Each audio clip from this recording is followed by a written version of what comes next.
ഞാൻ മരിച്ചെന്ന് നിങ്ങൾ അറിഞ്ഞാൽ നിങ്ങളുടെ കയ്യിലുള്ളതിൽ വെച്ച് ഏറ്റവും നല്ല ഫോട്ടോസ് സ്റ്റാറ്റസ് ആക്കണം. ഫോട്ടോയ്ക്ക് താഴെ ആദരാഞ്ജലികൾ എന്ന് ക്യാപ്ഷൻ കൊടുക്കണം. ഇത്രയും നാളും എന്നെ പറ്റി കുറ്റം പറഞ്ഞിരുന്നവരുടെ പല പുകഴ്ത്തലുകളും ഇകഴ്ത്തലുകളും നിങ്ങൾ കേൾക്കും. കാര്യമാക്കണ്ട, ഞാൻ എന്തായിരുന്നു എന്ന് നിങ്ങൾക്കറിയാലോ. പിന്നെ കാണാൻ വരുമ്പം ആരും കരയരുത്. നിങ്ങൾ കരയുമ്പോ ചേർത്ത് പിടിക്കാൻ എനിക്ക് പറ്റില്ലല്ലോ. വീട്ടുകാർ ചിലപ്പോ കരയുന്നുണ്ടാവും. കഴിയുമെങ്കിൽ അവരൊന്ന് ആശ്വസിപ്പിക്കുക. പള്ളിക്കാട് വരെ എനിക്ക് കൂട്ടായിട്ട് വരിക. പിന്നെ അവസാനമായിട്ട് ഒരു പിടി മണ്ണ് എന്റെ മേലേക്കിട്ടിട്ട് തിരികെ പോവുക. എന്നാലും ചിലരുണ്ടല്ലോ, ഞാൻ മരിച്ചതറിയാതെ പുതിയ പോസ്റ്റുകൾക്ക് വേണ്ടിയിട്ട് എന്റെ സ്റ്റോറികൾ കാണാനായിട്ട് കാത്തിരിക്കും. പതിയെ അവരും മറക്കും.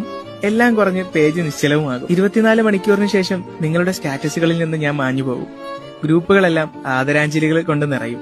പതിയെ പതിയെ എല്ലാവരും എന്നെ മറക്കും. പിന്നീട് എന്റെ ഈ പേജിൽ പോസ്റ്റുകളൊന്നും വരാതെ ആവും. പേജിന്റെ റീച്ച് പതിയെ പതിയെ കുറഞ്ഞ് അങ്ങ് ഇല്ലാണ്ടാവും. പുതിയ പോസ്റ്റ് ഒന്നും വരാതെ ആകുമ്പോ പലരും അൺഫോളോ ചെയ്തും പോകും. വീട്ടുകാര് 7-ാം ദിവസവും 41-ാം ദിവസവും പ്രാർത്ഥനകൾ നടത്തും. പതിയെ അവരും മറക്കും. പിന്നെ ആണ്ടിലൊരിക്കൽ മാത്രം ഒരു മിസ് യു ക്യാപ്ഷനിൽ ഞാൻ വരും, പോവും.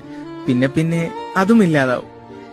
ദേ, ഞാനും നീയും ഒക്കെ മരിച്ചുപോയാൽ ഇത്രയൊക്കെ ഉള്ളൂ എന്റെയും നിന്റെയൊക്കെ ജീവിതം.